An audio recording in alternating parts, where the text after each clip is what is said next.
Signs a boy is losing feelings for you. The last one is going to shock every girly girl mommy. He stops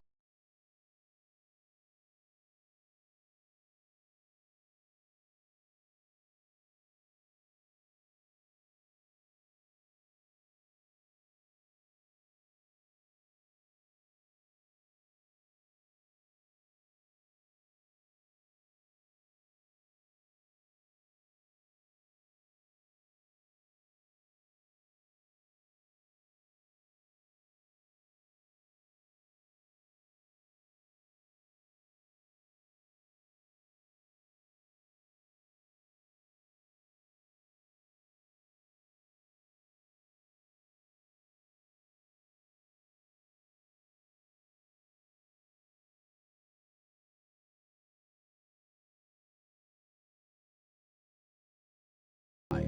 Keep safe and see you next time, mommies and daddies.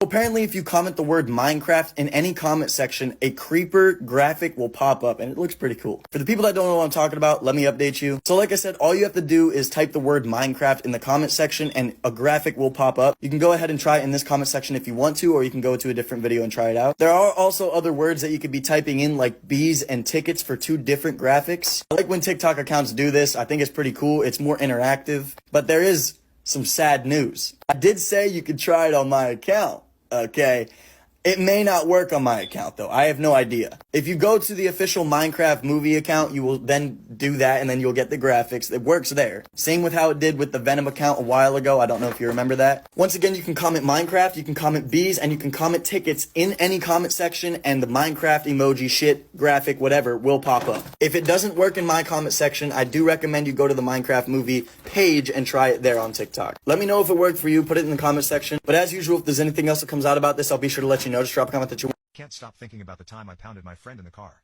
Every time I do, I get so hard I can't think straight. Even as I type this, I have to stop ever so often to rub one out. My girlfriend, Malia, believes that men and women can be platonic friends. Every day she'd get into arguments with my friends about how it's possible for women and men to be friends and would constantly use our relationship as an example. I used to agree with her until a few months ago when I fell in love with her. Of course, I couldn't tell her without losing our friendship. Everything was going fine until last month when my friends and I decided to go on a road trip. My friend's minivan was a 5-seater and there were 6 of us.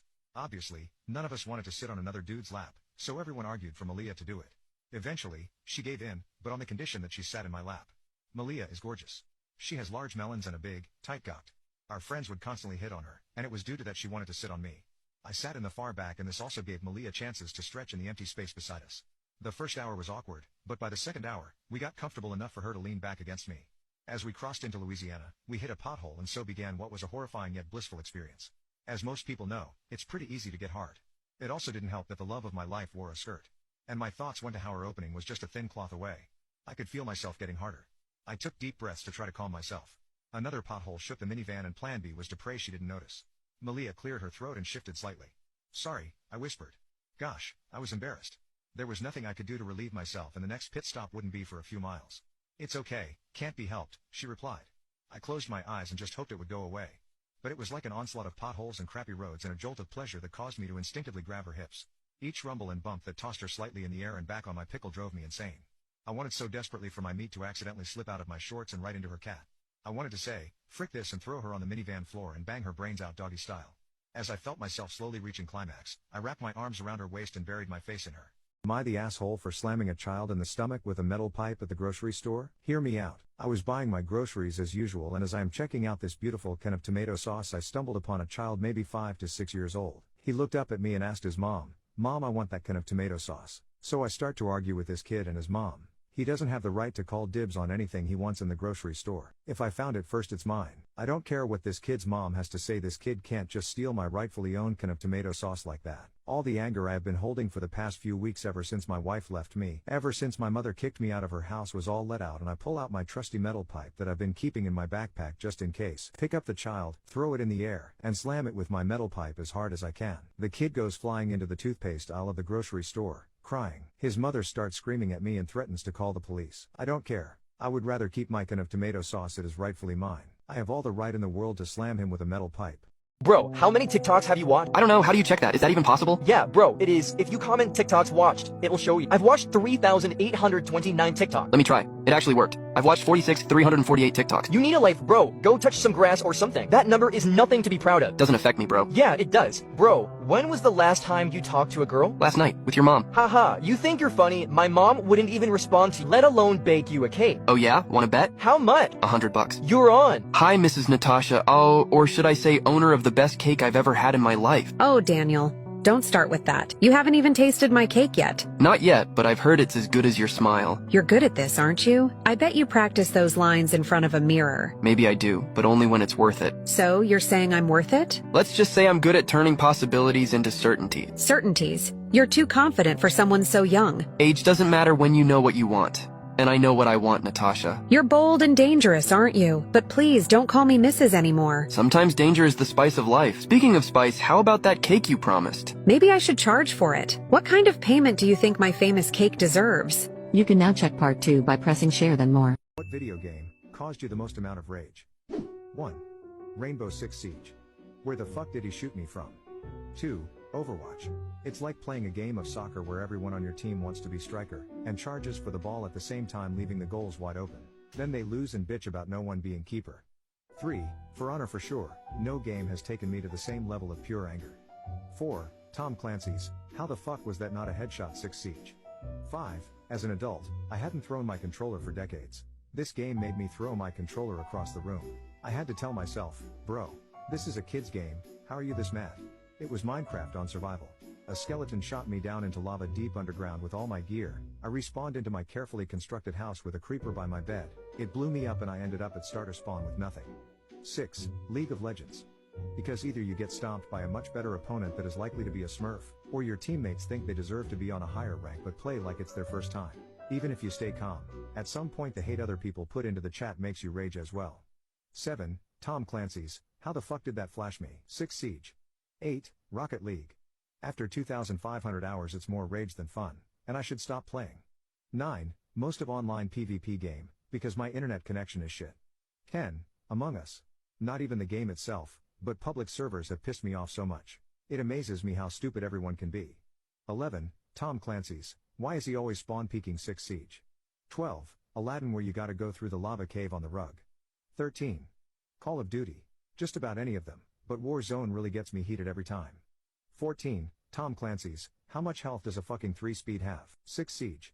He laughed while my dog died, so I made him fear. Every bark in the dark. Let me tell you something about loyalty. Real loyalty doesn't come from people. It doesn't beg for attention or stab you when you're not looking. It's quiet, steady. 4 paws, wet nose, 1 tail wag, and you know it's real. That was Max. My dog, my best friend, my reason for getting through some of the darkest years of my life. He was a rescue, but I always said he saved me. We'd been through everything. Breakups, depression, moving out on my own. Max was the one constant in a world that wouldn't stop shifting. Until the day I met Chase. If you ever wanted to design a man whose face made you want to punch drywall, Chase would be the prototype. The kind of guy who wore sunglasses indoors, talked like he was narrating a Red Bull commercial, and thought empathy was a type of yoga. He was my roommate's cousin, came to crash on our couch for a week while he got his stuff together. It turned into 3 months of him living rent-free, hogging the TV, leaving gym clothes to ferment in the hallway, and flirting with anything that had a pulse. But what made him truly unbearable wasn't just his presence, it was how he treated Max. Max hated him, and Max loved everybody. At first, I thought it was just tension. New person, new scent, but then I started noticing little things. Max would flinch when Chase entered the room. He stopped sleeping near the door, his favorite spot, and would instead curl up under my bed. I confronted Chase once. What did you do to him? He scoffed. Relax, it's just a dog. Maybe it's broken. Max wasn't broken, but something inside me cracked that day. It all escalated on a Tuesday. I came home early from work, thank God I did, and walked into a nightmare. Max was outside, tangled in his leash, not the long one I used for walks. This was one I didn't recognize. Thinner, tighter, wrapped in a way that constricted every time he moved. His water bowl was upside down. The sun was beating down. Max was panting, frantic, his tongue purple at the edges, and there was Chase, on a lawn chair, laughing, filming it. Bro, he's fine, toughen up, dogs are resilient. I didn't speak. I rushed to untangle Max, carried him inside, soaked him in cool water, called the vet. Heat stroke, dehydration, possible internal damage. We did everything we could. Max died 3 days later. He didn't die peacefully. He whimpered until the very end, and Chase never said sorry, not once. Instead, he posted the video, called it Dog versus Leash, Leash wins, tagged me in it. That's when I stopped grieving and started planning. And Chase was about to learn the sound of his own fear. Because when you laugh while my dog dies, I don't just come for revenge. I bring nightmares on a leash. Grief burns in stages, but rage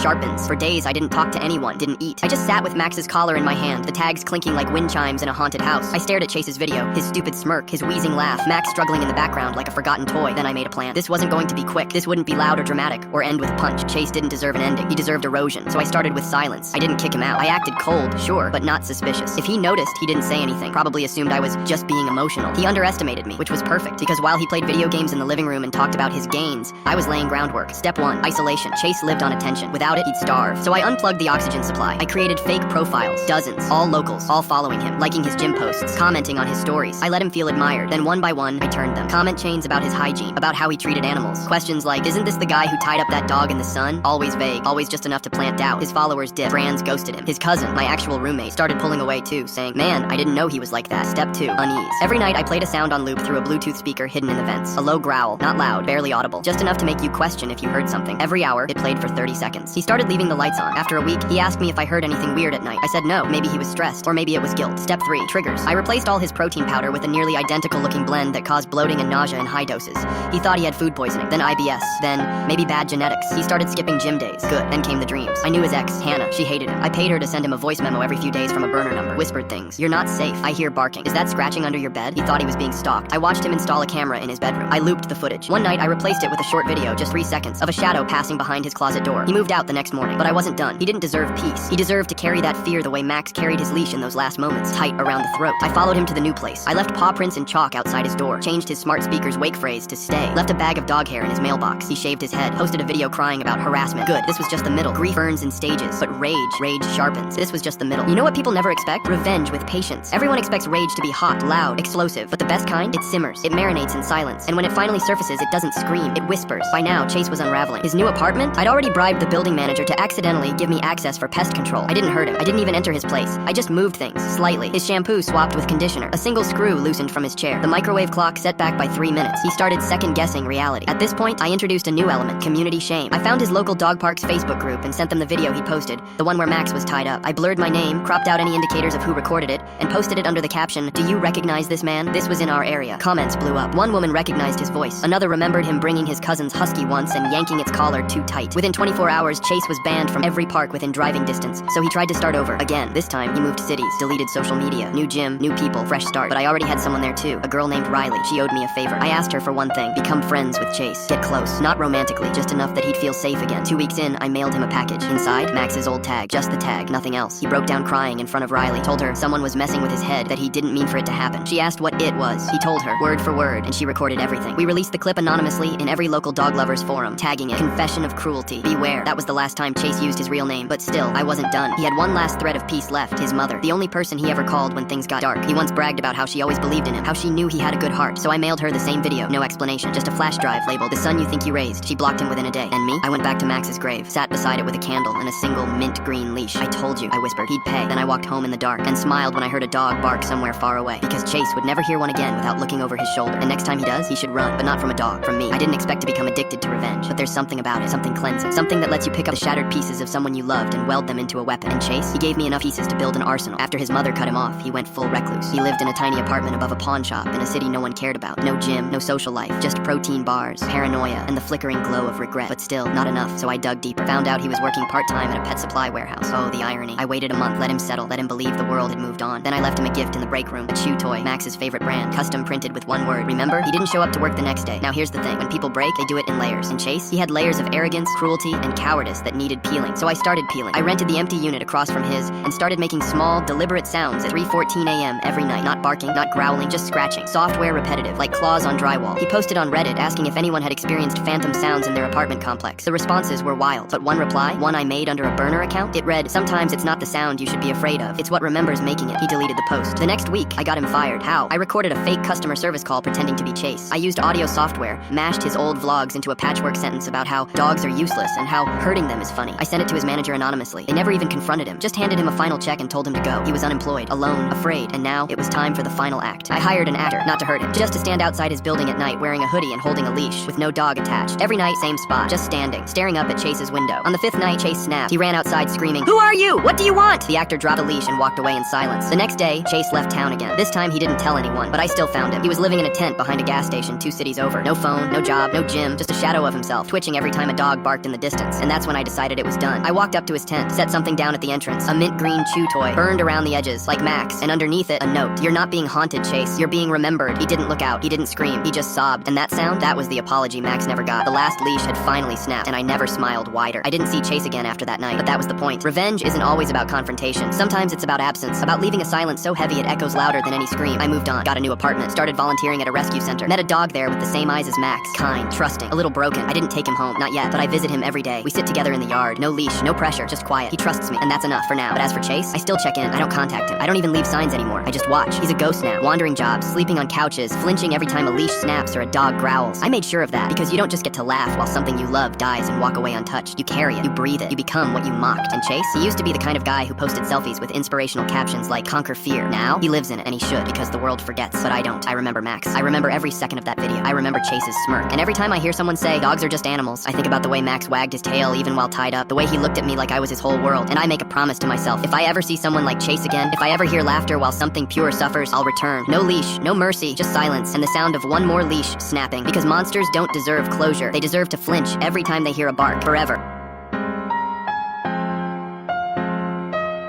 What's the pettiest reason someone's ever demanded you apologize? I once clapped. That's it. That was my crime. I clapped at the wrong time during a street performance. And I'm not saying I ruined a man's career, but based on how he reacted, you'd think I clapped so hard it knocked the rhythm out of his soul. Let me explain. It was a Saturday afternoon, beautiful weather, and I was walking downtown eating a pretzel the size of my own head. Soft, salty, warm, you know, the kind of pretzel that makes you believe happiness might be real. I hear music up ahead and turn the corner, and there he is. A street performer. No, an artist, dressed in a black turtleneck and fingerless gloves, doing this weird interpretive dance / spoken word / maybe an exorcism routine in the middle of the pedestrian street. There's a crowd, not a huge one, just enough that you feel awkward walking past without at least pretending to watch. So I stop, pretzel in hand, sunglasses on, casual. This guy is flailing around with a ribbon and yelling things like, "We are the wind, we are the broken candlestick, we are the unrecognized cabbage." And I'm thinking, okay, this is clearly art, deep, metaphorical, cabbage-based art. And suddenly, he pauses, strikes a pose, holds it, and that's when it happened. I foolishly, naively, thought it was the end of the performance. So I did what any normal human does when they see someone perform something vaguely impressive in public. I clapped. Once, just once. A single, lonely clap. Echoed through the crowd like a gunshot at a meditation retreat. And immediately, everything stopped. The man whips his head toward me so fast I thought he might dislocate his ego. He glares, eyes wide, ribbon trembling in the wind, and he says, loud enough for the entire block to hear, "Who interrupted the flow?" I freeze mid-chew, pretzel hanging from my mouth like I just got caught breaking into a museum. I raise my hand sheepishly. "Sorry, I thought," he gasps, a real theatrical gasp. "You thought?" The crowd now turns toward me, like I'm the villain in the story of his life. He steps forward dramatically, arms out like a disappointed yoga instructor. That clap broke the rhythm of the universe. "Sir, it was a light tap. I didn't detonate a drumline." He continues, "Do you know what it takes to maintain artistic flow? To channel the muses? To balance on the edge of the emotional void?" I say, "Honestly, I was just here for pretzels." He ignores that, points at me. "You shattered the climax, the crescendo, the sacred moment of stillness. It was a ribbon dance, not Hamlet." He keeps going. "That clap, misplaced, mistimed, misguided, was a sonic violation of my process." A sonic violation? Was I supposed to get a permit before applauding? He then does something I'll never forget. He turns to the crowd and asks for a vote. Should this man apologize to the spirit of the street? Are we on trial? Is this a live performance or community jury duty? A lady in the crowd yells, "Yeah, disrespectful." Another dude goes, "He ruined the vibe." I look around like, are you people high on incense right now? I try to explain. "I thought he was done." The performer scoffs. "Art is never done. Art is reborn, moment to moment." "Okay, Picasso, calm down." He then says, "I cannot continue until balance is restored." So now the entire show is held hostage unless I apologize while holding a pretzel in front of a growing crowd on a sidewalk. I sigh, raise my hand like I'm in detention, and say, "I deeply regret clapping at a moment that was not, in fact, a moment." He nods, then bows. The crowd applauds. Everyone claps, except me, because apparently I don't know when that's appropriate anymore. He resumes his performance, starts spinning again, ribbon flailing, now shouting about the tyranny of linear time. And as he's mid-spin, the ribbon smacks an old lady's iced latte out of her hand. Splash. Silence. And you know what I did? I clapped twice. He glares at me again, but this time I just smiled, took a bite of my pretzel, and said, "Art is reborn, moment to moment." He faked a medical emergency to steal my date, so I gave him a real one he couldn't escape. There's a special place in hell for people who fake medical emergencies, right between people who chew with their mouth open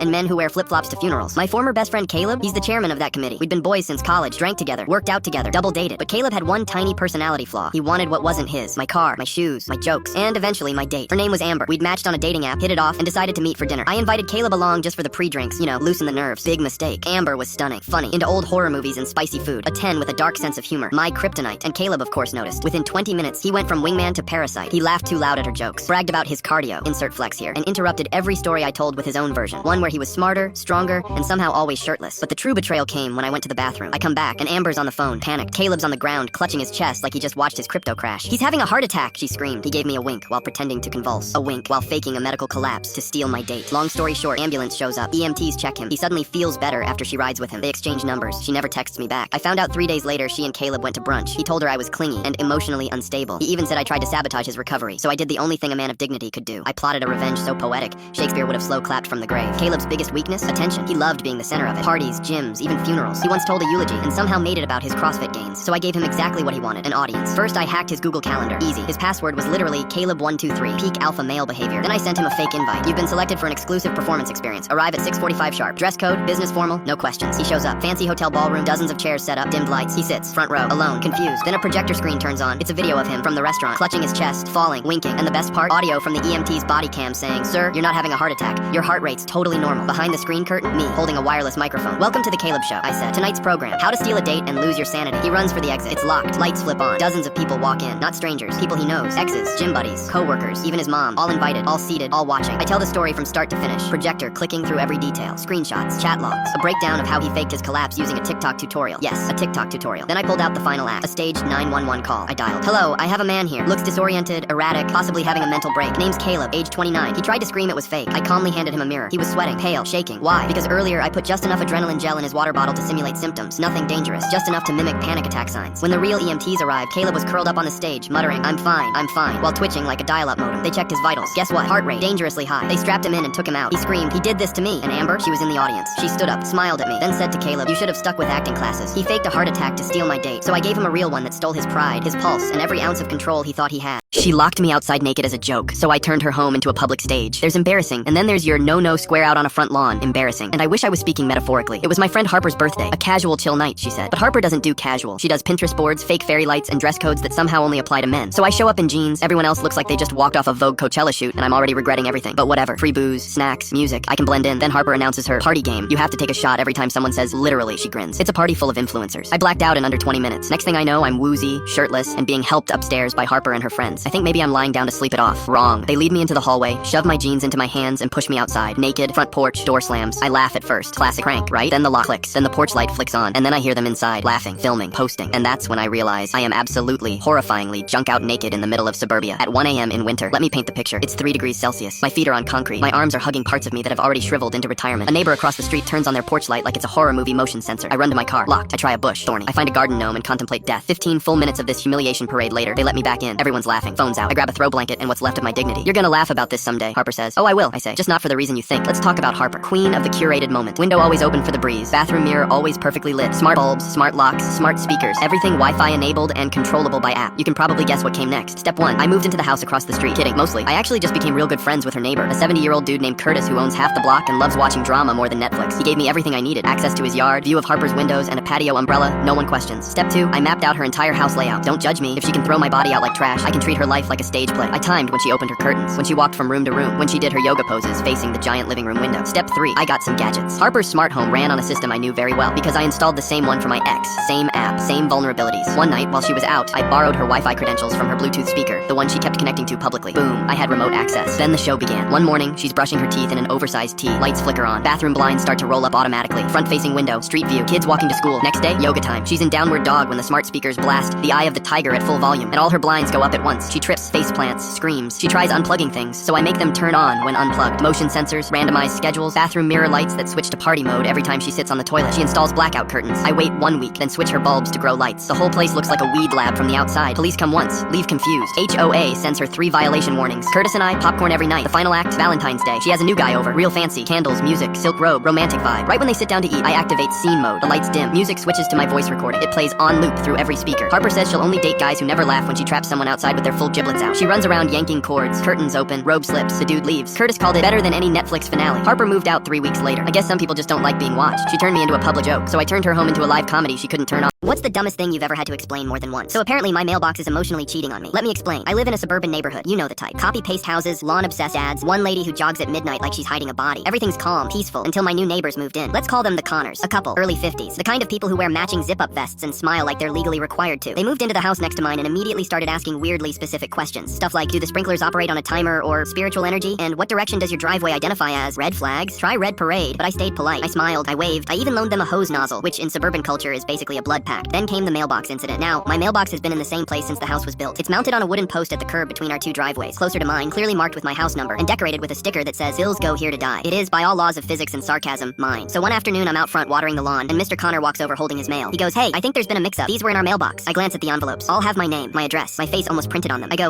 yeah, that's my mailbox." He tilts his head. "Really? It's so close to our driveway." I blink. "It's been there for years. It's registered to my address." He nods slowly, like I just told him clouds were edible. "Well, it just looks emotionally closer to our house." "Excuse me? It what?" "Emotionally closer. Like, when you stand at the curb, it feels more aligned with our energy." "Sir, it's a box for paper. It doesn't feel anything." I laugh it off, kind of. But then I notice, over the next few days, he starts checking my mail, not opening it, just walking over, looking inside, and walking off like he's doing security rounds on government property. So I approach him again, calmly. I go, "Hey, I noticed you've been checking my mailbox." He goes, "Well, I think the HOA should decide who it really belongs to." The HOA. Now I'm getting dragged into a full-scale suburban custody battle over a mailbox. A week later, I get the email. "HOA meeting. Mailbox location dispute." I swear I thought it was spam. I show up thinking it's just me and him. Wrong. There are 8 people there. One guy brought a map. Mr. Connor stands up like he's presenting a case to the Supreme Court and goes, "While the mailbox is physically located on the property line, we believe, spiritually, it serves our home." "Yes," he said spiritually. I stand up and go, "Hi, yeah, my name is literally printed on the side of the box. The mail goes there. My bills go there. My terrible Amazon decisions go there." The guy with the map zooms in and goes, "Well, technically, the post leans 3 inches closer to the Connor driveway. 3 inches. We're debating this like it's a NASA re-entry angle. Someone suggests rotating the mailbox 15 degrees to face the correct emotional household. Another suggests building a second mailbox and just seeing where the mail chooses to go. Am I in reality or a really boring episode of Black Mirror?" After 45 minutes of nonsense, the HOA president, who looks like she's 2 decisions away from quitting everything, says, "You know what? Let's ask the mail carrier." Brilliant. We all awkwardly wait the next day for the mail truck to pull up like we're about to film a soap opera. Carrier gets out, sees all of us, blinks twice like he's considering quitting. HOA lady asks, "Hey, quick question, which house does this mailbox belong to?" Mail guy looks at the numbers, then at me, then at the Connors, and goes, "That guy. Always has. Always will. You think I enjoy rerouting his weird-shaped packages?" Boom. Case closed. I thank him. He nods. Drives off mid-conversation like a legend. Mr. Connor just stands there, not saying anything. His wife puts a hand on his shoulder like someone just told him his childhood dreams died. And you know what? He never brought it up again. But he did move his own mailbox 5 feet over and decorated it with LED lights and a fake owl. Kevin, my dog, pees on it daily. I consider that a win, emotionally and physically. What's the wildest thing you've been blamed for just because you were too quiet? Let me set the record straight. Being quiet does not automatically make you suspicious. Sometimes we're just trying to survive the social Olympics without collapsing from secondhand embarrassment. But apparently at this one house party, my silence made me prime suspect in a snack-related crime spree. So this was one of those semi-fancy house parties. Not red cups and pizza rolls, more like cheese boards and people who say things like oaky finish unironically. I didn't even want to be there. My friend dragged me along, swore I'd have fun. Just talk to people, he said. Right, that's exactly what introverts love. Unsolicited mingling with strangers while holding an unstable paper plate full of hummus. So I found a quiet corner by the bookshelf, grabbed a soda, and mindfully blended into the background like a beige throw pillow. I nodded when people made eye contact, smiled when appropriate. Classic I'm here but barely behavior. Then it happened. Midway through the party, a high-pitched wail echoed from the kitchen. "Where are the mini quiches?" Everyone froze. The host, a woman named Amber who wore a flowy silk blouse like she was auditioning to be a wine influencer, stormed out holding an empty platter like it had personally betrayed her. "Who ate all of them?" she shrieked. "They were handcrafted. Handcrafted." Now I didn't even know what a mini quiche was. I thought she said mini keys, so before I could process anything, Amber starts scanning the room like a bloodhound, and her eyes land on me. Because I was, say it with me, quiet. She squints. "You? What's your name again?" I blink. Kyle. Kyle. "I don't remember seeing you eat anything, but you've been suspiciously quiet all night. What does that even mean?" I said, "That's because I don't know anyone here." She crosses her arms. "Exactly. Lurking, watching, waiting, like planning your next snack heist." The room starts to murmur. Someone whispers, "I did see him near the kitchen earlier," which was true. I passed it to throw away a napkin. I wasn't casing the fridge like it was Ocean's 11. I tried to explain, "I've literally been standing here with this same soda for 45 minutes. Amber leans in, sniffing me. She goes, "Suspiciously no cheese breath." "Ma'am, I'm being accused of snack theft based on breath scent now." Then her boyfriend, Derek, of course his name was Derek, chimes in with, "Yeah, quiet people always do weird stuff. It's the ones who don't talk you gotta watch." Oh great, now I'm a snack bandit because I didn't feel like talking about astrology and office burnout. I say, "If I had stolen anything, wouldn't I be chewing right now?" Amber gasps, "Exactly. You already swallowed the evidence." I glance around. Everyone's buying into this like it's a true crime documentary. The girl by the fondue fountain actually mutters, "He does give off snack thief energy." I didn't even know that was a thing. What is snack thief energy? Is it contagious? Then someone proposes a full bag check. I kid you not. People are opening purses and backpacks. They ask me to show the inside of my hoodie pocket. I pull it out. Empty. Not even a crouton. Still, Amber's not convinced. She says, "It's always the quiet ones. You're probably the type to steal one at a time so no one notices." What am I, a raccoon? At this point, I've mentally accepted that I'm about to be banished over egg-based appetizers I've never touched. That's when it happens. A loud clatter comes from under the coffee table. Everyone turns, and out walks a cat. A chunky, smug-looking orange tabby dragging a crushed mini quiche in its mouth like it just completed a mission. Amber gasps. "Pickles?" The cat, Pickles, hops onto the counter, knocking over a napkin with 3 more stolen quiches underneath. Silence. Stunned silence. Amber rushes over and inspects the evidence. Then, like a true crime detective realizing her entire theory just fell apart, she spins around to me and says, "Okay, but you could have trained the cat." What? I nearly burst out laughing. So now I'm a criminal mastermind with a carb-loving feline accomplice? Derek actually nods. Honestly, that'd be kind of impressive. At this point, even Pickles looks offended. He knocks over a wine glass and saunters out of the room like he's done his part. Eventually, Amber gives a half apology. "Okay, fine. Maybe it wasn't you, but just so you know, silence is suspicious." Cool. Glad to know being an introvert is now a federal offense. The party fizzled out shortly after. I left early with my soda and no quiches. And Pickles, he followed me to the door and winked. I swear on my life, that cat winked. How How did you catch someone trying to ruin your life forever? So I run a little sandwich shop. Nothing crazy, nothing flashy, just a humble, greasy, nostalgic corner of heaven with fluorescent lighting and an arcade machine that only plays Frogger and takes exact change. It's been in the town for years, generations even. This place, it's not just a sandwich shop, it's therapy with cheese. Locals love it. New people treat it like a rite of passage. Cops eat here. Teenagers flirt and goon to Fortnite skins here. Hungover uncles sweat through recovery here. It's sacred. So when a health inspector walked in one Tuesday morning, I didn't panic. We'd literally just passed an inspection 2 weeks ago. I figured maybe they were doing random follow-ups, whatever. Nothing to hide. My kitchen is cleaner than a church choir's group chat. He introduces himself. Real serious. No smile, no small talk. Just a clipboard and attitude. I'm here to re-inspect some things. Sure, Inspector vibes. He starts walking around the kitchen like he's speedrunning it. No eye contact. Just snapping photos. Rapid fire. Like the fridge owed him money. He points his camera at the ceiling, at the floor, at the wall behind the mop sink. I swear at one point he took a photo of a broom, and I'm standing there like, okay, chill. Then I see it. He crouches near the sink and reaches into his coat. Now, I've worked in food service for over a decade, and no real health inspector brings personal items out of their coat pocket during an inspection. That's how you spot a fraud. That, and the fact this man was wearing Skechers. So I casually slip away and head to my office in the back. I pull out a security cam feed, and what I see almost makes me pass out on the spot. He's planting trash, literal trash, from his coat, like he packed it the night before. Wrappers, moldy lettuce, a rock-hard sock that looked like it had been through trauma. I zoom in. He's sliding stuff behind the fridge, under the prep table, near the ice machine. And then this man pulls out a jar, a sealed jar. I zoom in and nearly throw up. Cockroaches. Not one, not two, a colony. All sealed tight in a jar like they're about to do a group mission. This man was about to release cockroaches into my restaurant. My restaurant. I didn't even think. I sprinted out of my office like it was a Marvel fight scene. Door flies open. Kevin the dog starts barking like he knows justice is about to happen. I run up to this man, mid-squat, jar in hand, and yell, "Put that down!" He freezes, like a deer caught holding a biological weapon. I snatch the jar out of his hand, slam it on the counter, and say, "What kind of dollar store sabotage attempt is this?" He tries to stammer something. I'm just conducting a full, get out! I point at the door like I'm banishing a demon. He mumbles something about protocol and scurries out like a rat that failed his mission. Kevin follows him halfway out, growling like he's part of management. I call the cops immediately. After a full investigation, background checks, ID scans, security cam review, turns out this guy wasn't even a health inspector. He was a paid saboteur, hired by the new sandwich place across town, the one with the modern minimalist interior and sandwiches that come with house-pickled arugula. They hired this man to come to my place, plant trash, release cockroaches, take photos, and get us shut down, because apparently business competition now comes with espionage and insects. So the next week I walk into the new shop, just to be petty, just to be curious. Owner walks out, fake smile plastered on like he rehearsed it in front of a mirror. "Oh hey, you came to try our menu?" I say nothing. His phone buzzes on the counter. He flips it over. Big mistake. The contact name on the screen? Roach Guy. I just stared at him. He stared at me. We both knew. I walked out without saying a word. That night, we renamed our most popular sandwich, the Snitch Special. Grilled chicken, pepper jack, a little jalapeno heat, and a white special sauce me and 5 other guys made. It sold out in 3 days. The rival shop, out of business in a month. I hate to be the one to tell you this, but the big beautiful bill has passed and Donald is going to sign it tomorrow on July 4th. This bill contains volatile changes that we're going to be recovering from probably for the rest of our freaking lives. This bill extends the tax cuts for the ultra wealthy, so it doesn't help anybody that makes less than $400,000 a year, only those that make more than $400,000 a year. You know, the people that really don't need it? Yeah. There are cuts to Medicaid that are going to start in December 2026. You're going to have to prove that you can work 80 hours a week or you don't get Medicaid, and also they're making changes to what Medicaid even covers. They're changing the re-enrollment from every 12 months to every 6 months. And if you know anything about re-enrollment, it's a pain in the butt, and sometimes your benefits can be paused because the system takes forever. So imagine having to deal with that every 6 months. Imagine how flooded the workers are going to be having to renew everybody every 6 months instead of just every 12 months. It's going to be impossible to get through. This bill also makes cuts to food stamps. It makes it so you have to prove that you can work if you're a dependent that's considered able-bodied. You can still have a doctor vouch for you that you have a condition that makes you ineligible to work, but it's going to be a lot harder for them to believe you. The only good thing about this bill is that there's not going to be taxes on overtime anymore. But other than that, all this bill does is completely screw over the most vulnerable Americans. This bill is not big and beautiful. It's big and stupid. It's anti-American. I heard footsteps upstairs. I live alone and don't have a second floor. The sound started on a Thursday night around 11 p.m. I was watching Netflix on my laptop, sprawled across my couch in the small ranch house I'd been renting for 6 months. The place was perfect for me, single story, 2 bedrooms, quiet neighborhood. No upstairs neighbors to worry about, no shared walls with inconsiderate people. That's why the footsteps above my head made no sense. Thump, thump, thump. Slow, deliberate steps moving across what should have been empty air above my living room ceiling. I muted my laptop and listened. The footsteps continued, pacing back and forth in a measured rhythm, like someone walking the length of a room. I stepped outside and looked up at my roof. Single-story ranch, just like I remembered. No second floor, no attic access from the outside, just shingles and gutters under the streetlight. When I came back inside, the footsteps had stopped. I convinced myself it was pipes settling or maybe an animal in the crawl space, though the sounds had been far too regular, too heavy for anything but human feet. I cranked up the heat and went to bed, telling myself old houses make weird noises. The footsteps returned the next night. Same time, same location, same deliberate pacing above my living room. This time I grabbed a flashlight and checked every inch of my house, inside and out. No attic access, no second story, no logical explanation for sounds coming from directly above my ceiling. I called my landlord the next morning. Footsteps? Frank sounded genuinely confused.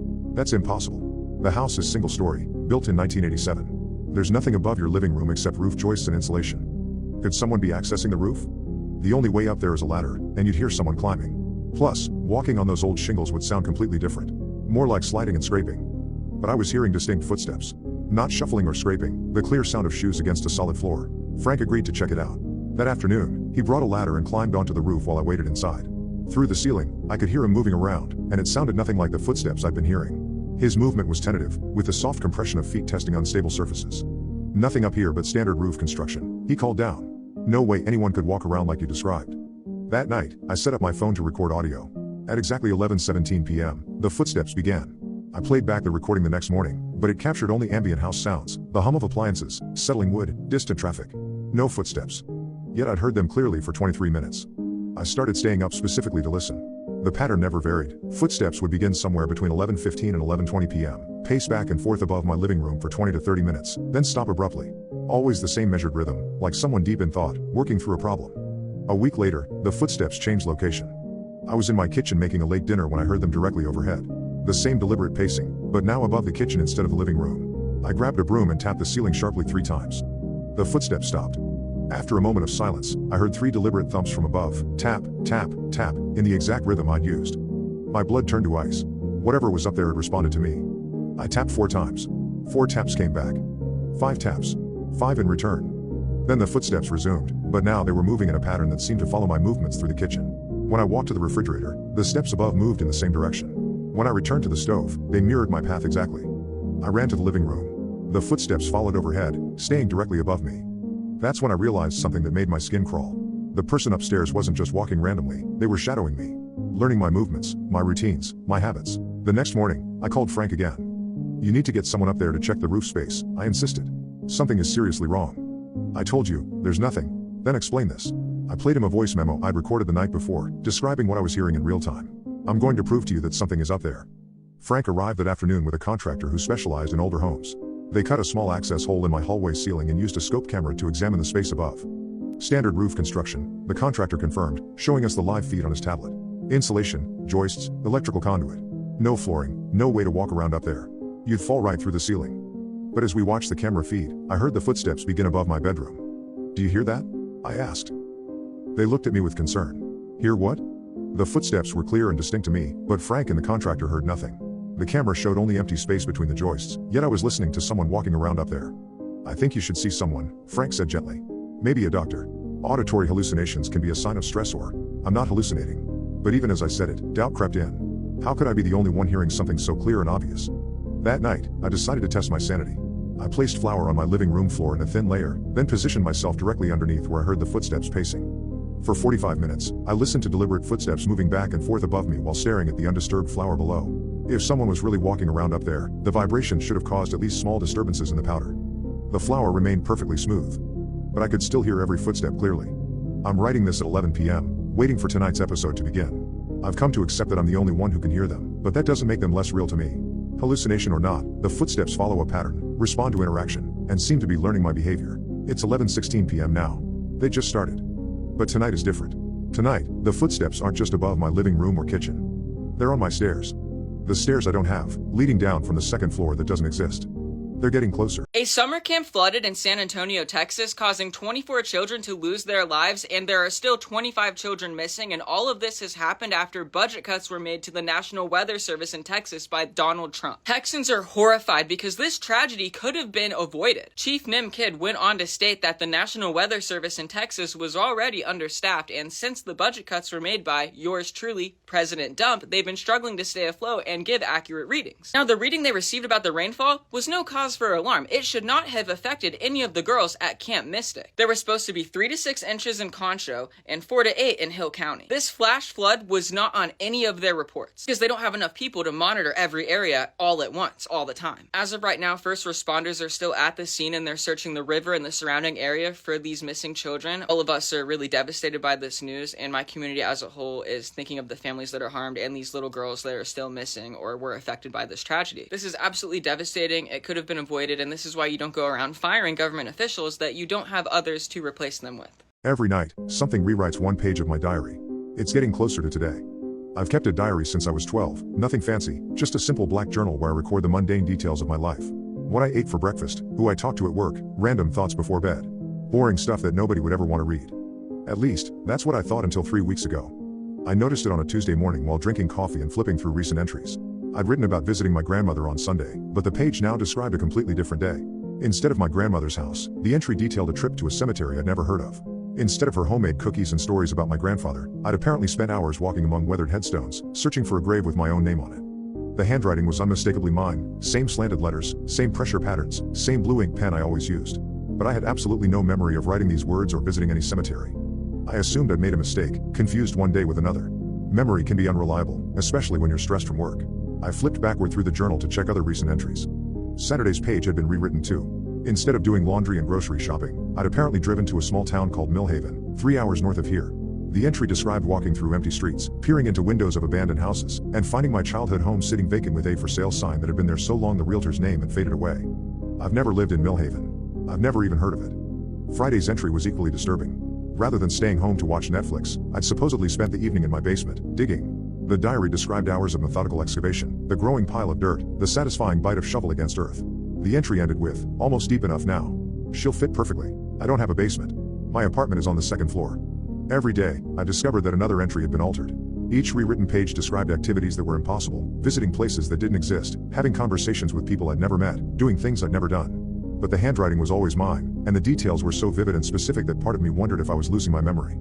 I started photographing each page after I wrote it, creating digital backups of my actual entries. Every morning, I'd compare the photos to what was written in the journal. Without exception, recent pages had been changed overnight while I slept. The alterations followed a pattern. Whatever was rewriting my diary was working backward through time, changing one entry per night, moving from the most recent toward older entries. It had started with last Sunday and was now rewriting entries from 2 weeks ago. But that wasn't the most disturbing part. The most disturbing part was that the rewritten entries were starting to come true. Last Thursday, I found myself driving north without conscious intention. I missed my exit, then the next one, following some unconscious compulsion until I saw a road sign, Millhaven, 15 miles. My hands gripped the steering wheel as I took the exit, my body moving independently of my rational mind. The town was exactly as described in the rewritten diary entry. Empty streets, abandoned houses, an eerie silence broken only by wind through broken windows. And there, on Maple Street, stood a house I somehow recognized despite never having seen it before, a blue Victorian with white trim and a faded for sale sign in the overgrown yard. I sat in my car staring at the house for 20 minutes before driving home in confused terror. That night, I wrote about the experience in my diary, describing every detail of the impossible trip. The next morning, that entry had been rewritten. Instead of visiting Millhaven, I'd apparently spent Thursday in my grandmother's attic, searching through old photo albums. The rewritten entry described finding pictures of a woman who looked exactly like me, but the photos were dated from the 1950s. The woman's name, according to the album captions, was Eleanor Blackwood. That afternoon, my grandmother called. "I've been cleaning out the attic," she said. "Found some old photo albums that might interest you. There are pictures of a woman who could be your twin." I drove to her house with shaking hands. The photo album was exactly where the diary said it would be, a brown leather book tucked behind Christmas decorations. The woman in the 1950s photographs was indeed my exact double. Eleanor Blackwood, according to the handwritten captions. Born 1932, died 1954. Who was she? I asked my grandmother. I have no idea. The album was here when we bought the house in 1975. We kept meaning to research the previous owners, but never got around to it. The photos showed Eleanor at various ages, as a young child, a teenager, a young woman. In the final photo, she stood in front of the same blue Victorian house I'd found in Millhaven.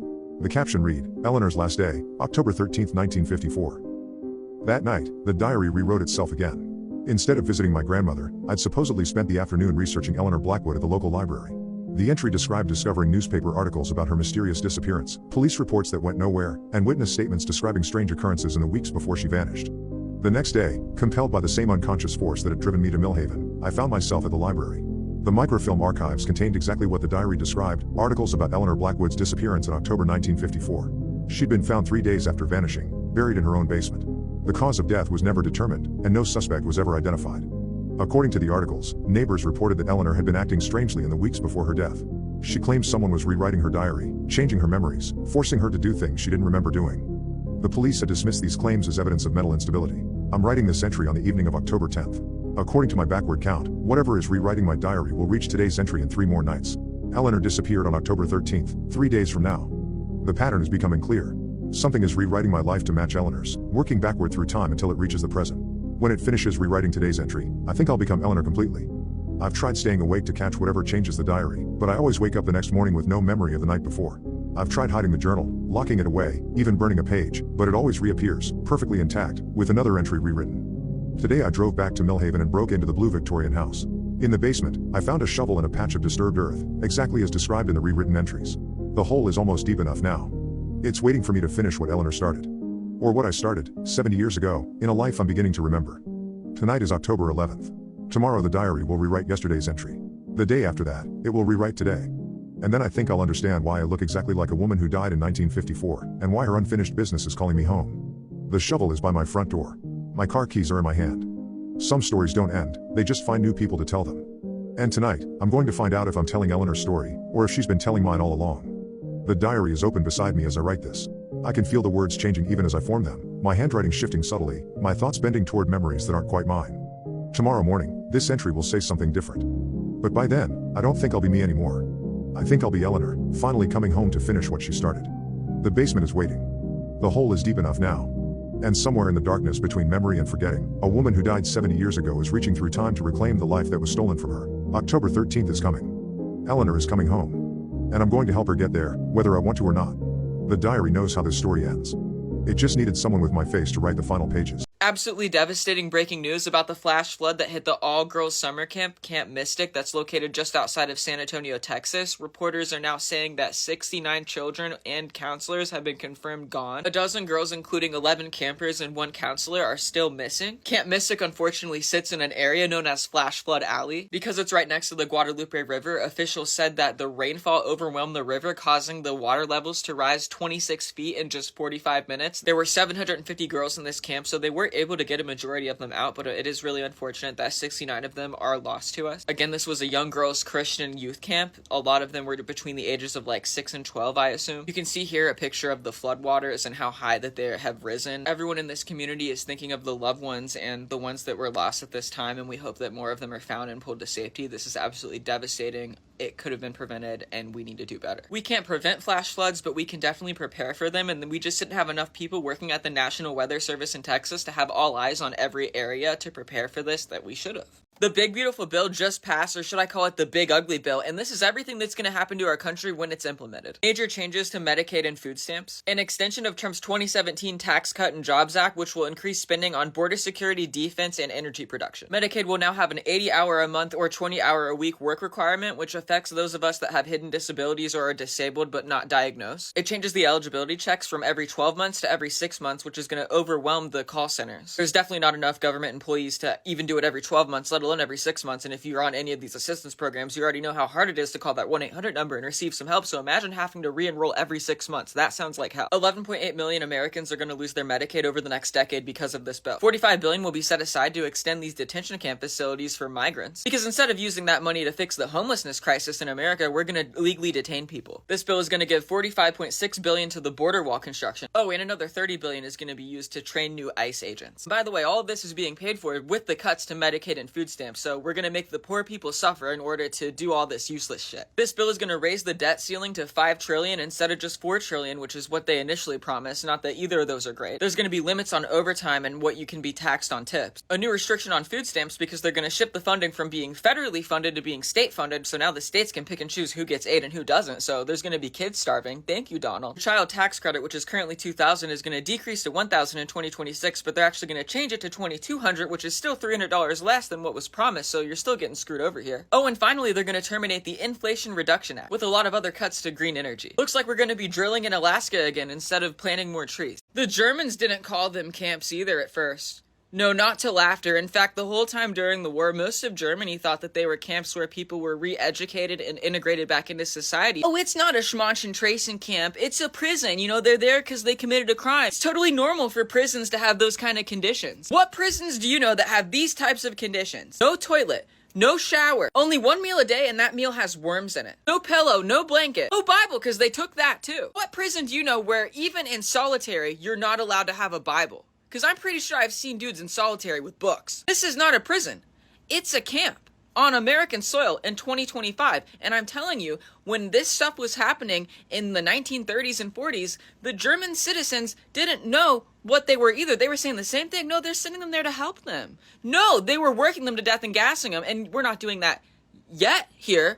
Hopefully not ever, but I mean, if we're at this point where we're putting people in there that literally have their residential documents, they're like, I was literally born here, or I came here legally. We don't care. Get in the pen. Like, I don't think you guys understand. I voted for Trump because he promised to make the food at the grocery store way cheaper for my family. Eggs are $7. He implemented dozens of tariffs which permanently raised the cost of groceries. He proposed budget cuts for food stamps which would take food away from starving children and their families. He's actively starving the American-born citizens that were sent to Guantanamo Bay without due process. He has a private chef that cooks for him 3 times a day. He literally has a button in the Oval Office that he can press and they send him a Diet Coke. He does not care if you're starving. He does not care how much food costs for you. Well, I voted for Trump because of his foreign policy. I want to get them legals out of here. Donald has deported dozens of children. He has separated children from their families. He has deported several children without due process, even though these kids were born in the United States of America, and 2 of these kids had cancer. Thousands of Americans that were born here on our soil have been deported without due process and are fighting to get back into their families' homes and jobs. The conditions these people are being kept in are worse than 1930s Germany. This is a temporary solution, and the moment that ICE is gone, everything's gonna go back to how it was. Well, I voted for Trump because he really seems to care about Americans. Apart from the fact that he's deporting a ton of them, let me tell you why you're wrong. For our Secretary of Health and Human Services, he literally chose an anti-vaxxer RFK Jr. He said he's okay with children not having many toys to play with because of his tariffs. He mocked the victims of the families of the Potomac River crash, you know, when those 2 planes collided in January. He made fun of visiting the site. He said he doesn't want to go swimming. In the 80s or 90s, he wouldn't rent to non-white families at his apartment complex. He made fun of a disabled man in a wheelchair live on national television. He said he'd date a 10-year-old girl in 10 years. He busted into the changing room at a beauty pageant where there were children under the age of 18. He's proposing cuts to Medicaid and Medicare, essentially screwing over poor people and veterans. He does not care about you.